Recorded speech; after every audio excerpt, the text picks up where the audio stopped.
Chapter 11, Fathers. Before my mother died of cancer, a thin-haired and fragile shadow of the beauty she once had been, she inexplicably opened up to Bev over tea one afternoon. As she talked, she unraveled many of the mysteries that had bound up my past for years. She talked about my biological father, how she felt about him, how she fled the factory when she learned she was pregnant. Some of the details, difficult to swallow, are not confirmable. Their veracity will never be known. Mom at the end was an apologetic, defeated woman. She had given her life back to the Lord years before. She had moved into a cottage on the campgrounds at Brayside.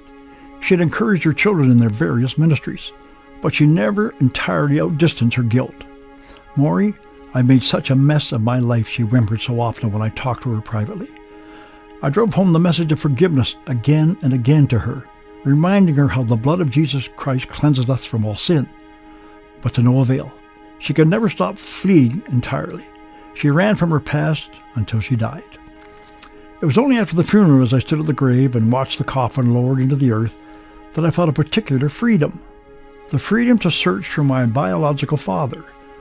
Bev had encouraged me in it, and my interest in the mission grew over the years. But I knew what deep hurts it could cause among the members of my family, and for Mom especially, so I had moved very slowly and carefully.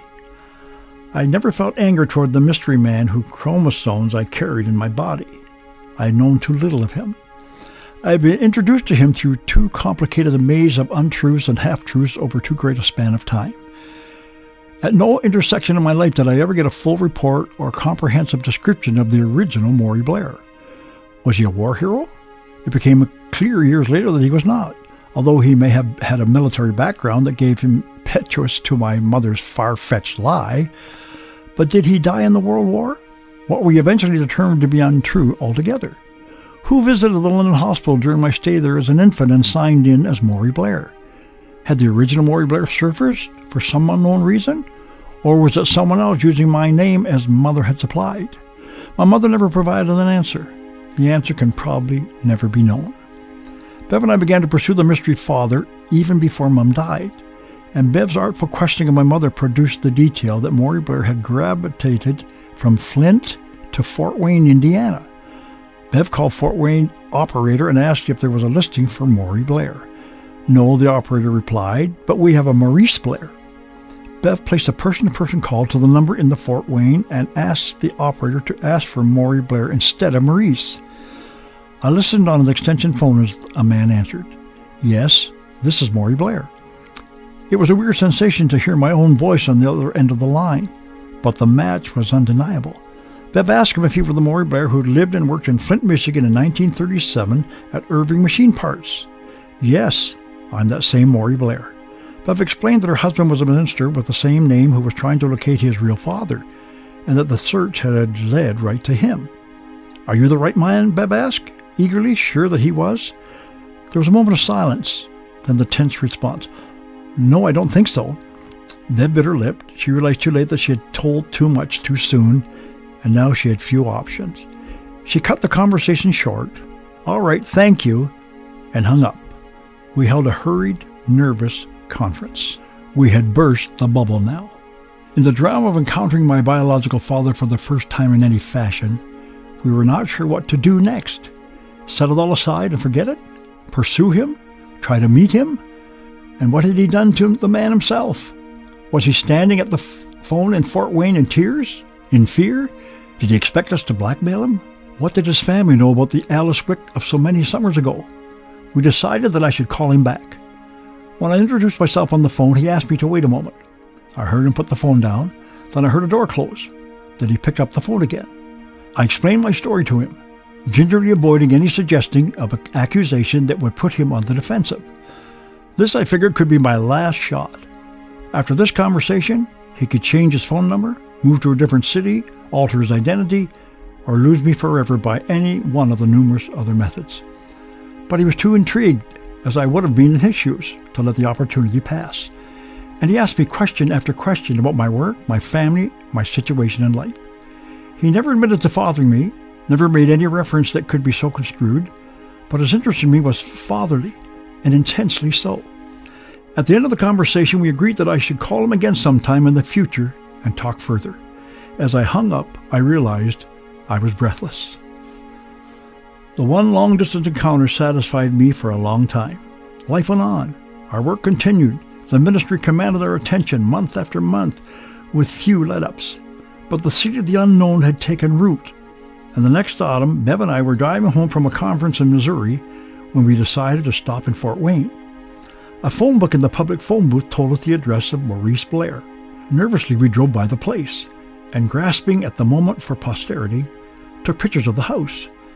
At the nearest corner, we parked the car and prayed that he would walk out the front door so I could just see him without the trauma of knocking on his door. But the impulse seized me as I waited. I jumped out of the car and walked to the door and rang the bell. If anyone else came to the door, I would ask for directions to some imaginary address. I read the name on the front door, Maurice D. Blair. When he swung the door open, I had the odd sensation all over again of meeting myself. Except that here now, it was face to face with all the complicated nuances of the visual. He was some 30, perhaps 35 years older than I, taller and broader, and yet in other respects virtually identical to me. The effect was so startling that we were both stunned, unable to speak or move for an endless moment. Here gazed the child of woe into his father's eyes, and the accidental father into the face of his unknown son. I was more part of him than he was of the woman he had slept with to conceive me, and yet we had never met, never touched. He had left me behind, unwittingly, in my mother's womb. Now in this moment of rare truth, the wild oat had come back to haunt its sower. As I stood transfixed, I heard voices in the background of the house. I knew better than to introduce myself by name, but he didn't know that yet. I could read his mind as I watched his eyes. He knew I could ruin him with a word, a phrase, in a matter of seconds.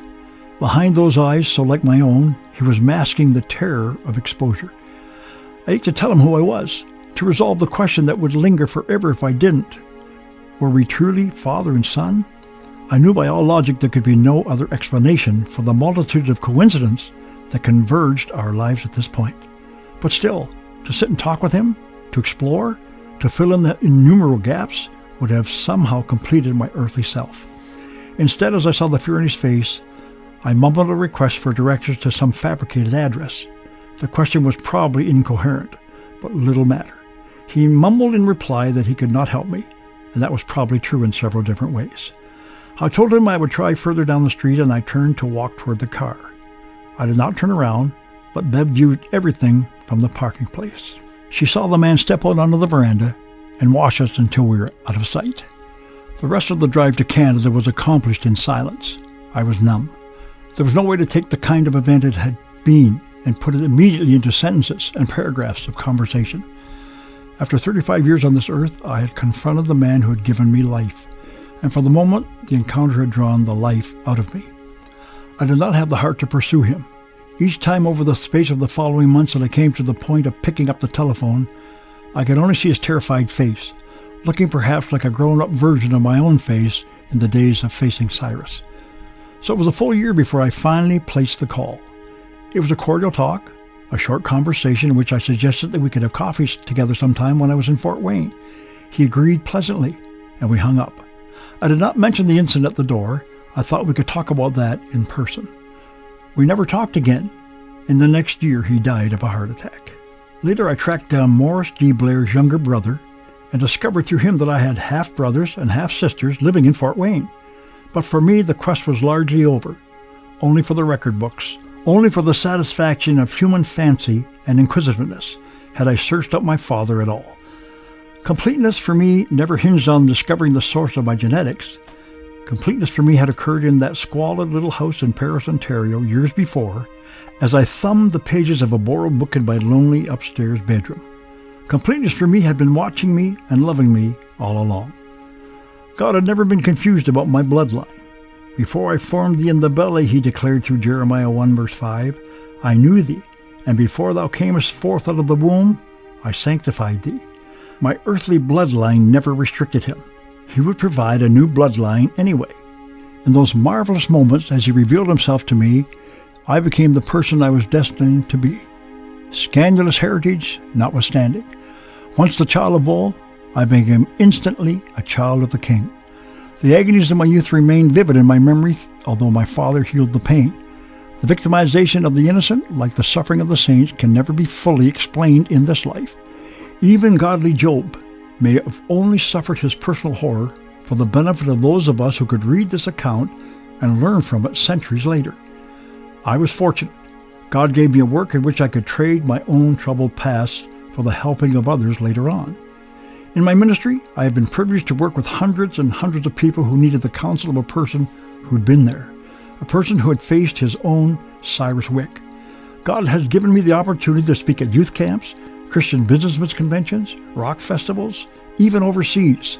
Most recently, I've been able to establish a nationwide evangelism ministry called Breakthrough, which includes counseling for troubled youth, a 24-hour helpline, street witnessing, kids clubs, radio outreach, and a breakthrough band.